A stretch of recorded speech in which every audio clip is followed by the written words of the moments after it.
then. Playing as time goes by. Oh, I can't remember it myself. I'm a little rusty on it.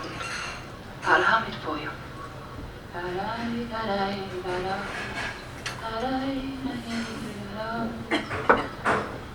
You must remember this. A kiss is just a kiss. A sigh is just a sigh. The fundamental things apply as time goes by. And when two lovers meet, they still say I love you. On that you can rely.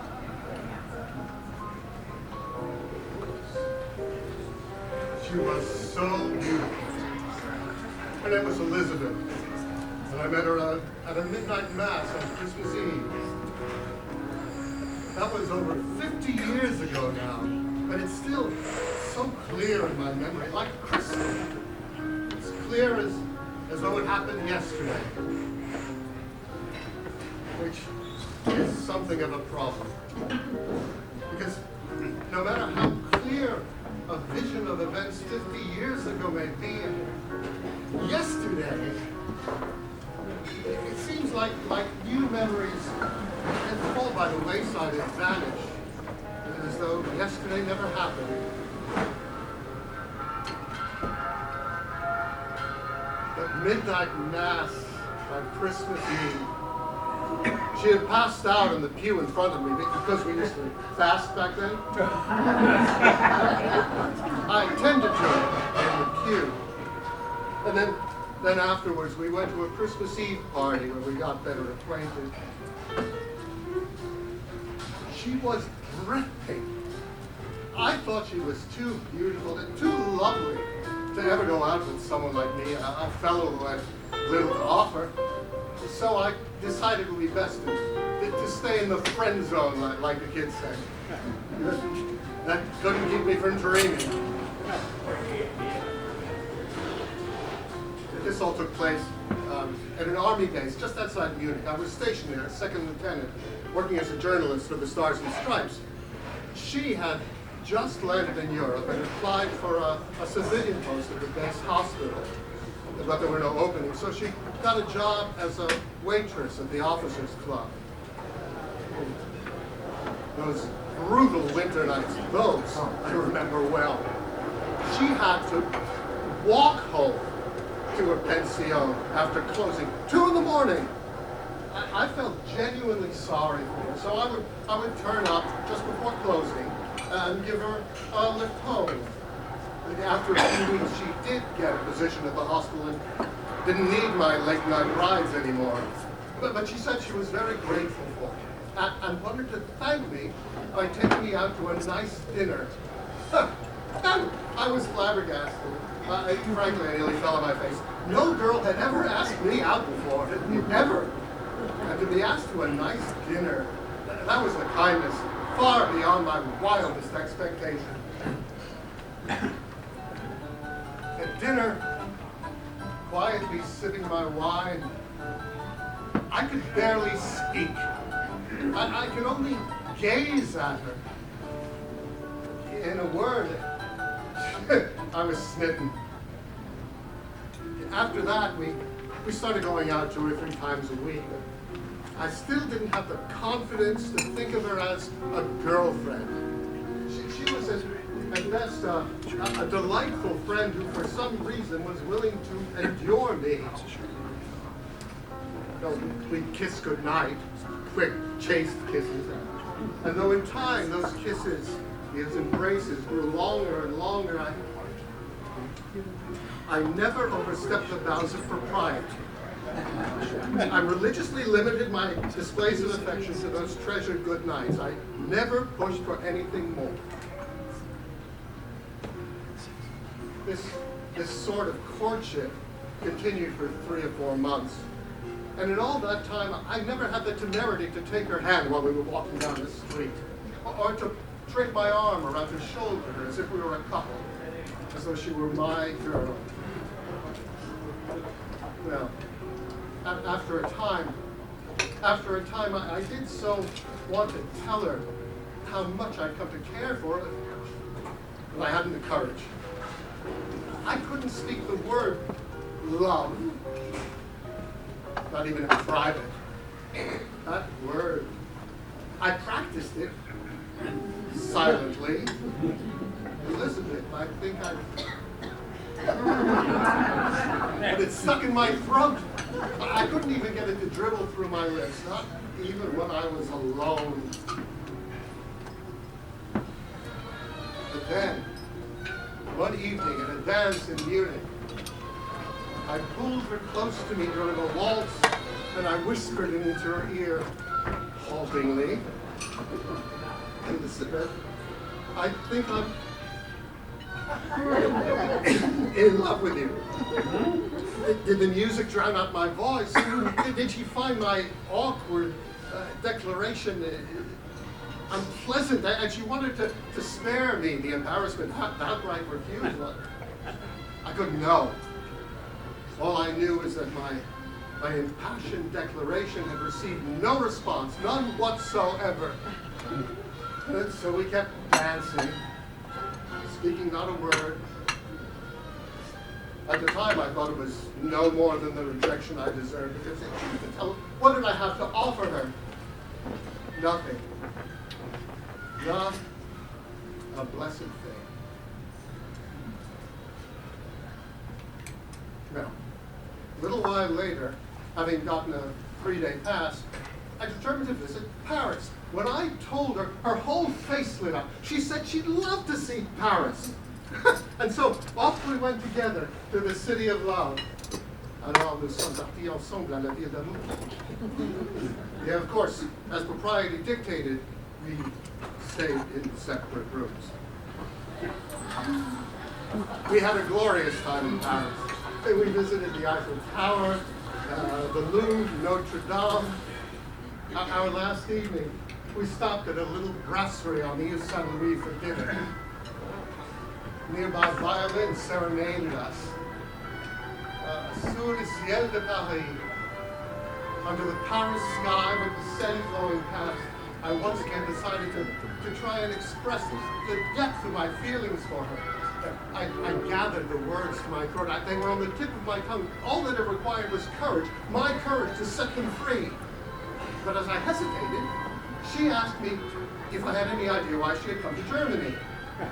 It's a simple question. So I said, I assumed that she felt a need to care for our soldiers, that she wanted to serve those who had served their country.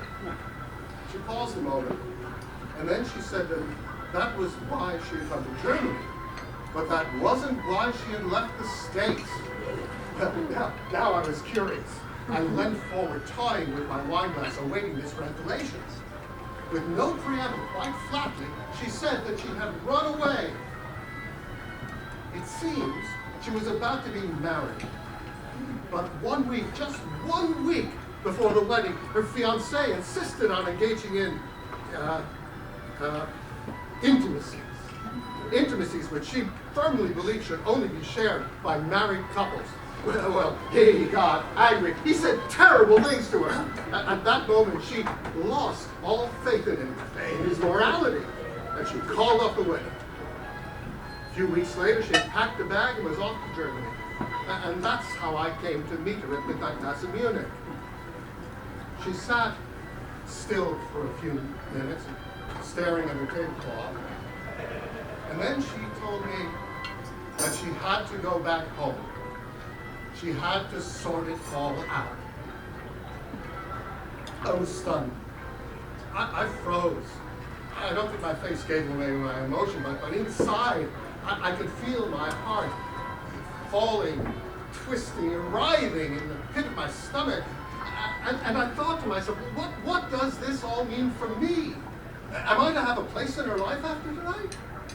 Did she only keep company with me because she felt I was safe, that I would never threaten her innocence, that I was a convenient bridge between disappointment and reconciliation with the man she truly loved? violins behind us seemed to fade into a muted murmur and eventually disappeared, dissipated in the sultry heat of an August Paris night. She told me that she was leaving the hospital in 2 weeks, that she'd take a last tour through Europe before flying back to the States to reconcile her romantic dilemma. I was crushed. I'm very confused. Was I in? Was I out? Should I be in love or not? I didn't know what to think. I've been planning to take a few days leave in September to visit Italy, in Florence, Venice, Rome. And though I knew it would be only postponing the inevitable heartbreak, I asked her if these cities might not be on her itinerary. Well, she smiled, and she said she'd be happy to meet up with me along the way. Rome was to be her last stop before returning to the States. I felt my spirits buoyed by this, despite my better judgment. I had my reservations. I mean, saying our final goodbyes in Italy, one of the most romantic places in the world. She suggested we meet on September 1st at 2 in the afternoon by the obelisk in St. Peter's Square. And so, on September 1st at 2 in the afternoon, by the obelisk in the Piazza San Pietro in Rome, we met. I remember it better than yesterday. Something happened yesterday. What happened yesterday?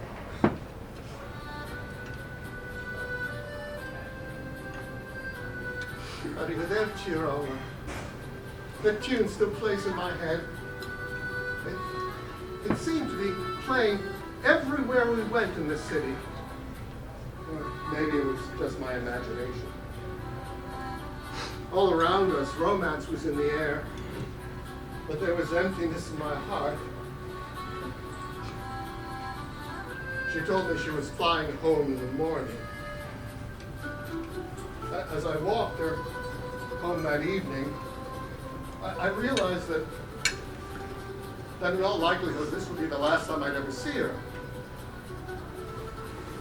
As we said goodnight, I pressed my lips to hers and kissed her as only a man in love would do. She turned and climbed a few steps to her pension. I stood there for a little while, all alone in the little piazza, looking after her. And then I gathered myself together and I made my way to my campsite in a vineyard on a hill overlooking the eternal city. I sat up half the night in the darkness, watching the flicker of the city's lights below me. But then I picked up a pen, and by the light of my little lantern, I poured myself out onto a crumpled piece of paper. It was the only way I knew to express my emotions, to fill paper with a kind of pitiful prose meant for, well, no one in particular, except perhaps myself. In the morning, looking out over the city, I could see the airport in the far distance. And I could make out, well, I thought I could just see a jet on the runway. Her jet, oh, I was sure of it. It tipped its nose upwards and disappeared into the thin clouds above. Clouds that now separated me from her, perhaps forever. So there I was, back in Germany, not knowing what else to do with myself. I poured myself into writing for the paper, and the days wore on. In December, I was surprised to receive an invitation to interview at the Philadelphia Inquirer. It occurred to me that this might be a chance to bring some clarity to this star-crossed relationship. We've been corresponding, but they'd only been platonic exchanges. Going back to the States, I'd be combining business in my interview with, well, I didn't really know with what. It was a blustery December morning when I interviewed at the Inquirer. And then in the afternoon, I caught a train from Philly to New York. My mind filled with anticipation and anxiety. I met her at her apartment. Once, perhaps, there'd been a flicker of fire between us, but now there was nothing left but dying embers. And yet, I made a last-ditch effort to fan those embers. I had managed to wangle tickets to Funny Girl for the following week. It would be my last evening in the state before flying back to Germany. And I asked her if she'd like to join me at the theater. Well, she said that she was flying back to Pittsburgh to be with her family for Christmas, but she'd be back in New York in plenty of time. She said she'd love to join me there. And we shared a tepid kiss. I went out into the cold, my spirits bolstered by this last faint hope. It was a blustery, snowy evening in Manhattan on the night. I rushed to the theater, tickets in my hand, waited for her outside. At 7:45, the crowd outside the theater was loud and boisterous, filled with anticipation and excitement. At 8 o'clock, with curtain time approaching, they began to move into the theater, and soon I was alone, standing under a lonely lamppost and snowdrifts inching their way up my ankles. By 8:15, all movement outside the theater had ceased. Standing there alone in the snow and wind, flakes dropping on my eyelids, I too seemed to cease to exist.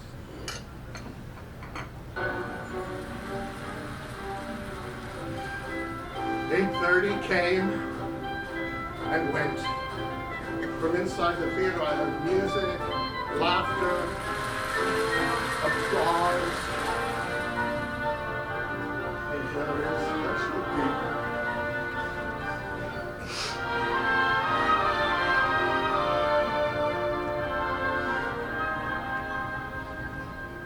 I tore up my tickets and threw them in the trash. I knew I would never see her again. Love. Oh, it'll make you do crazy things. Like tearing up tickets to see Barbra Streisand on Broadway. The next night I was back in Germany. A few days later, I put in for a transfer to Vietnam. What difference would it make? I was already emotionally dead. Physical death would be a relief.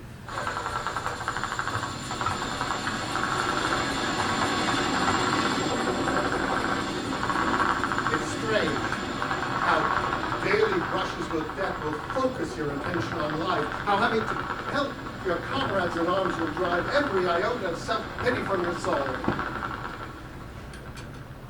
I came back from Vietnam a very different man.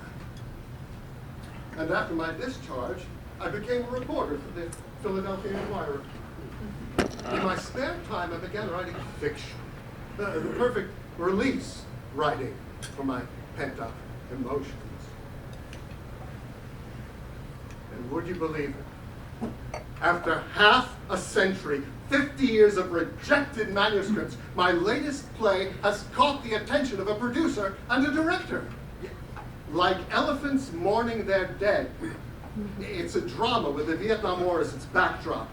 Ambition, arrogance, honor, lost friendships, they all come together in a collision course when 6 Vietnam vets meet at a funeral service for one of their friends.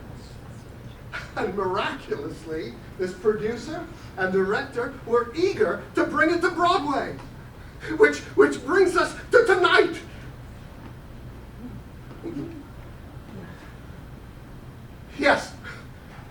Yes, tonight. It's funny, but all during rehearsal, I couldn't stop thinking of Elizabeth. My mind kept carrying me back 50 years to when I was standing alone under that frozen street lamp. And then I had a crazy thought, a ridiculous, an insane thought. Maybe this would be an opportunity to bring closure for a face-to-face final goodbye with my love who never was. If she were still alive, of course. But just imagine it, meeting me at the premiere of a Broadway play, one that I had written 50 years after our missed theatrical connection. It'd be like, well, I know Cary Grant, but it'd be like something out of a movie. You know, when I was young, I never thought anything like the internet would exist, but now, with Google and social media, it's pretty easy to look up, well, practically anyone. So I tried it, and I found her. She's not dead! No, she is living in Lancaster, Pennsylvania, so maybe 6 of 1. This time, I took a chance. Without any hesitation, I picked up the phone and made the call. We talked freely, openly. We talked as though it were just happened yesterday. We talked, we laughed, we relived the fun times in Europe. And then I asked her the burning question. The fiancé, had they ever reconciled? No, she told me. No, they haven't. But in time, she did meet a man and marry a nice man, a school teacher. He passed away a few years ago now. And she still works as a nurse in a hospital, part-time. 50 years.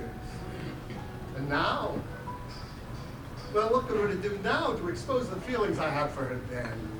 How foolish could one man be? But then, look at what my caution and insecurity had gained me.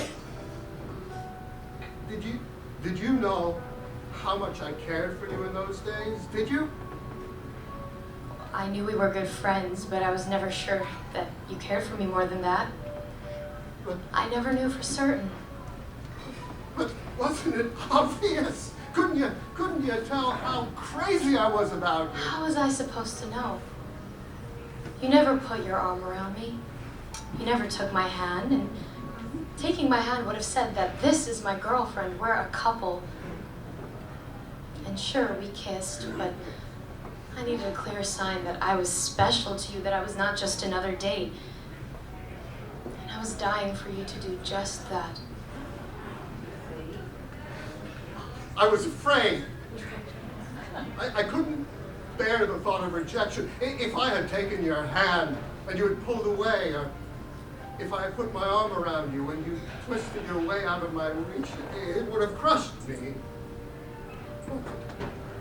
But it seems that it was I who twisted my way out of your reach.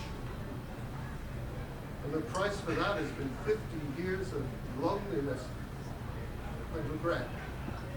And for that, I have no one to blame but myself. But much to my delight, she seemed eager to rekindle our friendship. She said that she'd love to come and share the excitement of a Broadway opening with the playwright with me. Oh, and here we are, 50 years later. Who would have thought it? Tonight I see her again. She'll sit beside me. It doesn't matter how she's aged. Let's face it, I'm no spring chicken. but the memory of what she was to me, That's the only vision that I'll need. I didn't tell her on the phone how I once whispered in her ear that I loved her. Tonight, I will say it clearly. The L word, that feeling that I couldn't express all those years ago. I love you, I'll say. I've always loved you. Always.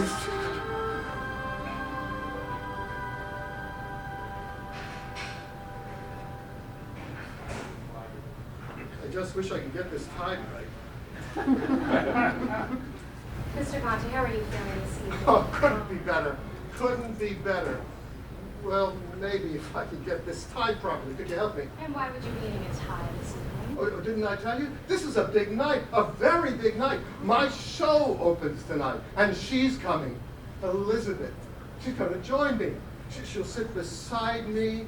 We'll relive our past friendship from so long ago. Then after the theater, I'll take her to Sardi's for a late night supper and to meet the cast and wait for the reviews. Oh, Mr. Conti, don't you know? Don't you remember that was yesterday? Well, what? The opening, your reunion, you know very well that all took place yesterday. No, that can't be. A beautiful night, and your show was a big hit. You and she, oh my, what a lovely couple you two made together. Yesterday. God, I can't remember. Yesterday. Again, those damn yesterdays. A lovely couple. And you two sat outside on the bench, very close to one another, and talked for a long while. We did? What did we say? What did she say? She said that you look just the way she remembered you. She said she missed you all these years. She did? She really said that? And what did I say? Did I just fumble and stumble and say stupid things? Or did I tell her? Did I tell her how I had felt about her all those years ago? Did I say I still loved her? No, I didn't. I knew it. And she said nothing, just like the first time. God, why did I ever open my mouth? How could I have expected her to love me the way I loved her? Yo, don't touch me! Just leave me alone. Leave me be. She answered you in the most genuine and sincere way. She said, I wish I would have known your true feelings 50 years ago. It would have changed my entire life. She really said that? She did. And then she took your arm and she draped it over her shoulder and she nestled her head under your chin and you two sat for a while and took a step. And then you took a walk in the garden. As the church bells rang at midnight, you took her hand like this and you walked with her through the garden and to her waiting car. Now, Mr. Conti, it's getting late. I have to get you back to your room. And it happened just like that, just the way you said it. Exactly as I said. Truly a beautiful evening. Orderly, would you please escort Mr. Conti back to his room? Thank you. Thank you for helping me to remember. It's all so hazy. Try as I might to grasp it, it eludes me. But I'll remember now. I'll sleep well with that memory.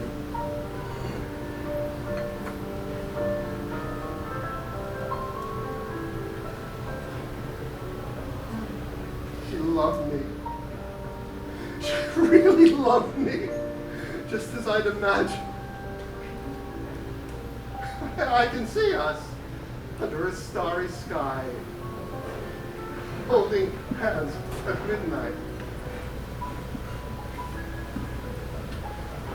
every night.